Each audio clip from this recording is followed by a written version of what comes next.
The Lord be with you. And with your spirit. A reading from the Holy Gospel according to Matthew. Glory to you, O Lord. Jesus said to his disciples, "You have heard that it was said, 'You shall love your neighbor and hate your enemy.'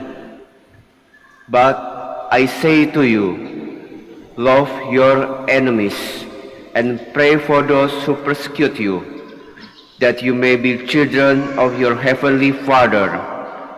For he makes his sun rise on the bad and the good, and causes rain to fall on the just and the unjust.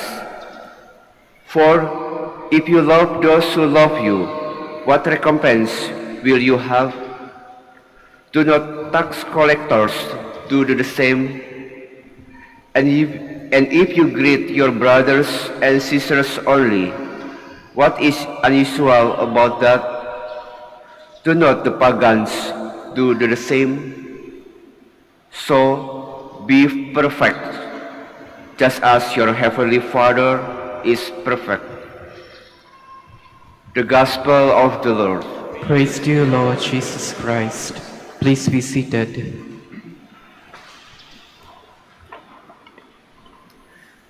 To love is to be holy. This is the main point in today's gospel. Holiness will always be the goal of our own means of loving.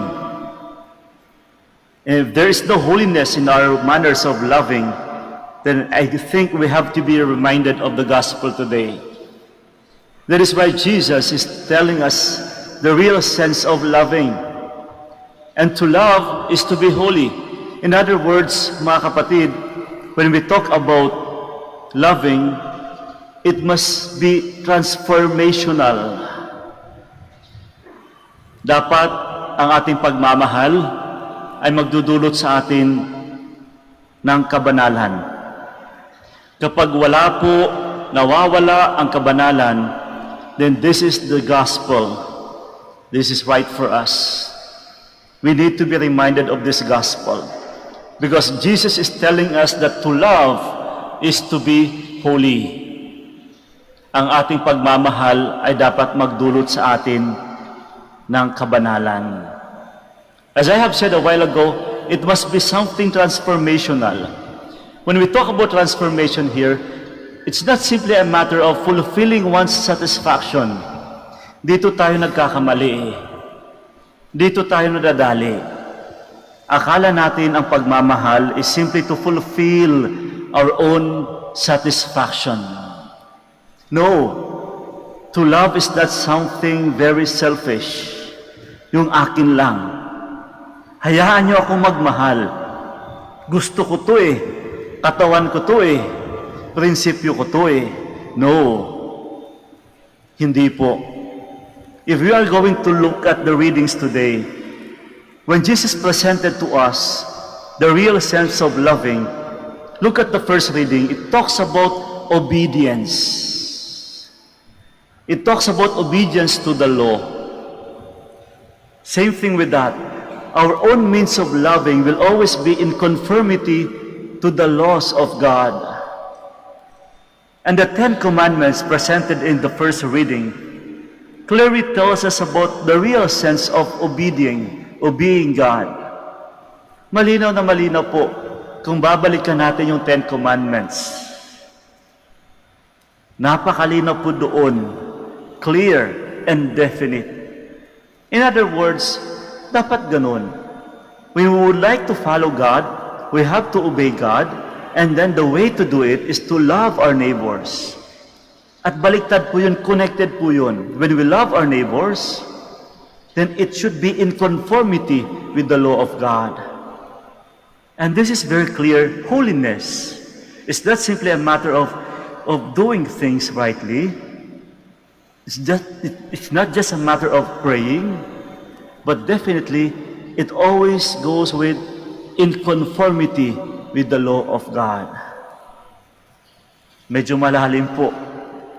But that's the real sense of loving. That is why Jesus in today's gospel is telling us If you want to love, then love your enemies. Doon mismo, yung first line pa lang nun, napakalalim na. To love is to love your enemies. Napakahirap nun.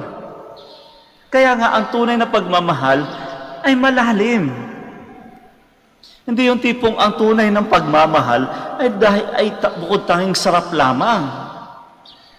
Dito ulit tayo nadadali kasi akala natin ang pag-ibig ay tungkol lamang sa kasarapan. Ang pag-ibig ay malalim. That even to the point of giving up your life for the sake of other people, then that's the real sense of loving. Love your enemies and love those or pray for those who even persecute you. Malalim po siya. Sabi ko nga po, transformational. Hindi lang ikaw nagbabago, pati yung kasama mo nagbabago. It has nothing to do with physical aspect. Hindi ibig sabihin na pag nagmahal ka, mas lalo kang gumaganda. Although sabi nila, madalas, na yung mga taong mapagmahal, tunay na pagmamahal, mas naging maaliwalas ang mukha. Kaya kung napapansin nyo yung nagmamahalin, minsan naging nagkamukha. Mas naging maaliwalas. Lalong-lalo na kapag yung tunay na pagmamahalan ay sabihin natin malalim na pagmamahalan. Maaliwalas, mapayapa.